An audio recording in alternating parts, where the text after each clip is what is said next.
Your time now, 14 minutes to 10. I am Kieno Kammies with you all the way through until midday. Now, I don't know. I look at this story and I want to cry and I want to laugh at the same time. This Limpopo Premier, Stan Matabata, I mean, he cut the ribbon, right, to launch this controversial shack settlement. Now he says that he was not aware of the embarrassing structures funded by his province. Now, I mean, if you didn't like what you saw, why did you cut the blinking red tape in the first place? We tried to get hold of Stan Matabata's office, and his spokesperson put us through to one person, who put us through to another person, who put us through to another person, which means, generally speaking, they're too scared to speak to anybody about this. But I don't know if you've seen the pictures. It's embarrassing. 64,000 rand per unit, right, is what was paid. But if you have a look at the actual, I mean, it's embarrassing. I didn't know it was shacks, says the Premier. And it's literally a glorified container with a door put in it. At 64,000. And you ask yourself where your taxpayers' money is going to. And we managed to get hold of a businessman. His name is Hennie Botes. He actually put in a bid. He was asked to put in a bid for the exact same tender. I think it was worth 2.4 million rand for 40 shacks or something along those lines. And he joins you this morning. His name is Hennie Botes. Hennie Botes, CEO and founder of Maladi Construction Systems. Hi there, Hennie. How are you doing? Good morning, Kieno. Very well, thank you. Good. You're very well, even though.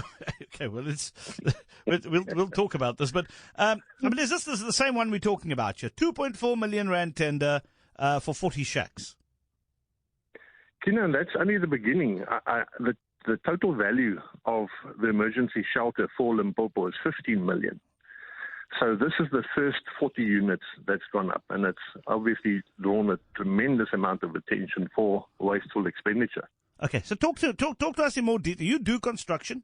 Now, some people might argue that you've got sour grapes because you're right, but I mean, I think at the end of the day, one needs to compare apples with apples here. So yes. Tell us a little bit about what was built. Paint the picture for us. You know, I think for the record, in case the perception exists that Hennie Botes of Maladi is sour grapes because we didn't participate in the contract. I developed Maladi to allow the community to use the technology to build in their community. So it's not a question that I'm going to profit by the construction. I supply the technology for the local community to profit out of what is happening in their community itself. So that is really what I believe the government officials don't understand is because of Corona, the huge unemployment, the hunger, the frustration, and then they go and offer a tin shack, which is just corrugated iron with a door and a window for 64,000 rand. So I was asked by the Housing Development Agency in East London and also by Minister Lindiwe Sisulu's office through her DG, Neville Cheney, to submit a proposal. And we then took a 30 square meter unit, two rooms, and we said that would cost between 52 and 54,000 rand, depending on where and how many. And we then had to give the minister a breakdown of how many units we would be able to deliver. So what we do is we make the molds, and then we cast a house in a day with that mold. So with 5 molds continuously for 21 weeks, we could produce 2,500 units, or 119 units a week. Wow. So then the community participates in this process. So that means at least 10,000 rand would have gone to the community for each unit built. Okay. And this is what is needed in South Africa to fight unemployment. Yeah. So actually, it's 54,000 per unit, and 10,000 would have been billed, the labour costs, basically. Well, the labour is already in the 54. Oh, it's already in the 54. Okay. Yes. Okay. So it would have been a clear. The budget for emergency shelter is 64. Yes. So I think that it's irrespective of what we use, but we sell it at 64. Right. And if you look at what has been delivered there, I really believe that it's an insult. And as you said, not just to the taxpayer, but also to the community. Mm. I mean, you work in the space. Just tell us more about the system. So what would you have built? I mean, you talk about injection molded formwork, right? But what goes in there? Just give us a little bit more about what would differentiate you from that shack. You actually use concrete, and they end up becoming concrete slab walls, essentially, or what? What is it? Well, firstly, if you look at the pictures, the whole structure is standing on bricks. So obviously, when you look at the national building regulations, the floor needs to be 150 millimeter higher than the natural ground level for water and flooding. So, you know, in the Cape, people are very well aware of flooding. Yep. So firstly, that doesn't fulfill any building standards. Secondly, in 1996, I had to apply for an Agrimas certificate. So they check thermal qualities, they check structural impact test, longevity. My first house was cast in 1987. And all of this, let's say, quality control procedures has simply been thrown out the window when it comes to a tin shack. So there's no credibility to the structure. There's no conformity. There's no standards. It's really shocking when you have to fulfill all the requirements of NHBRC accreditation, etc. So we have an engineer that designs our foundation. So our structure firstly would have had a floating raft foundation, reinforced by designed by an engineer. Yep.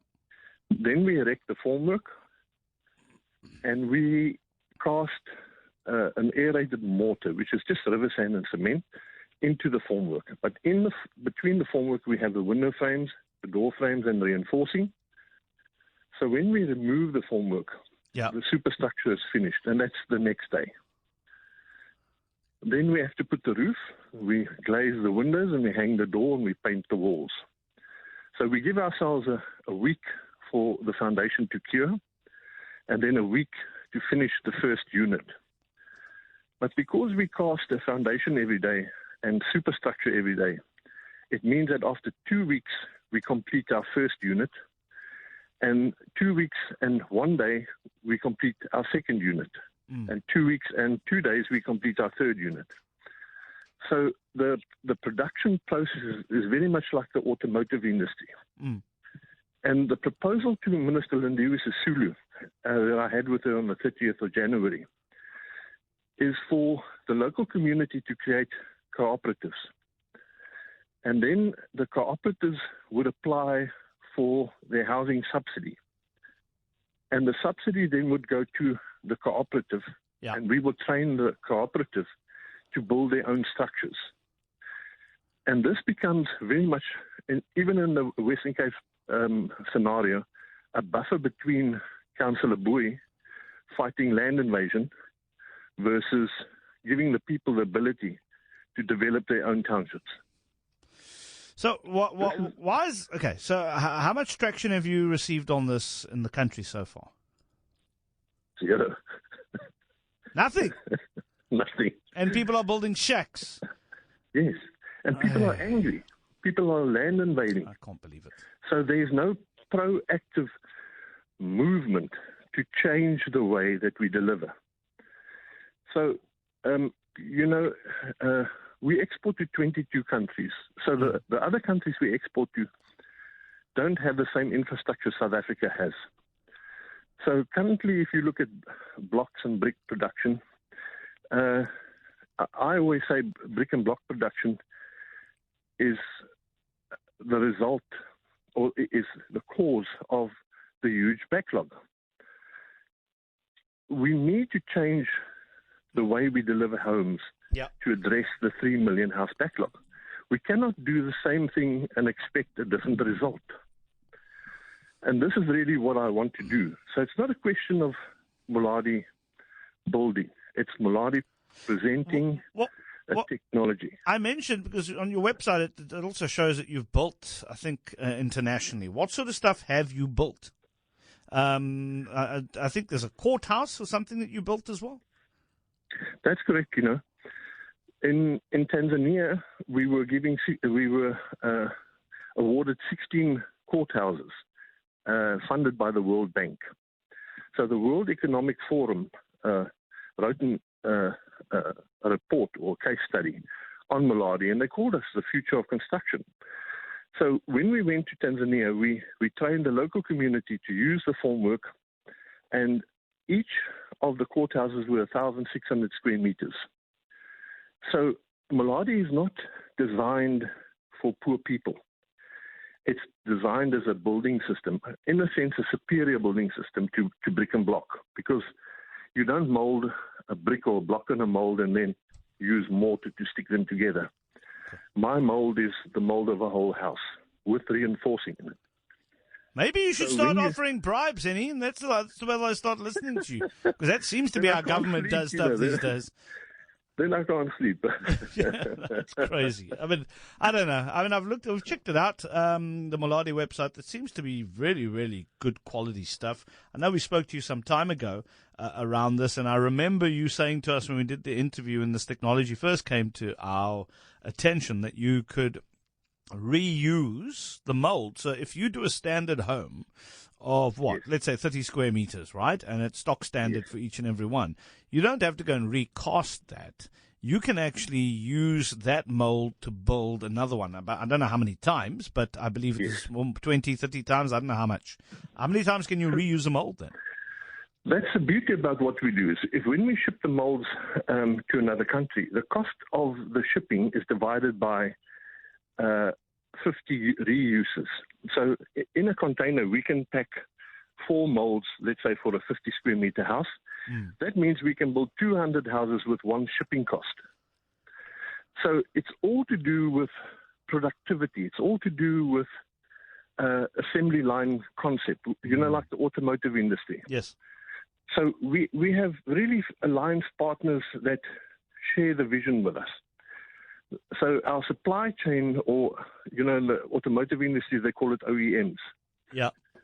So our OEMs, original equipment manufacturers, supply us in our supply chain so that we don't wait. We don't buy something very expensive from a hardware. We buy it from the manufacturer. I see. So all of that reduces the cost of construction. So a lot of projects abroad don't have that supply chain. They get it from China. So obviously what we do is when we go to the community, and let's say windows, for instance, my manufacturer doesn't produce a window. It gives me all the stays for the window. Yeah. So then we ask the community who wants to weld. Yeah. Okay. Then we give them the window sections and we ask them to put it in a jig and weld it, and we buy it from them. Okay, so, I mean, you're really creating opportunities at the grassroots. Now, Hennie, we've got to leave it there because it's time for news.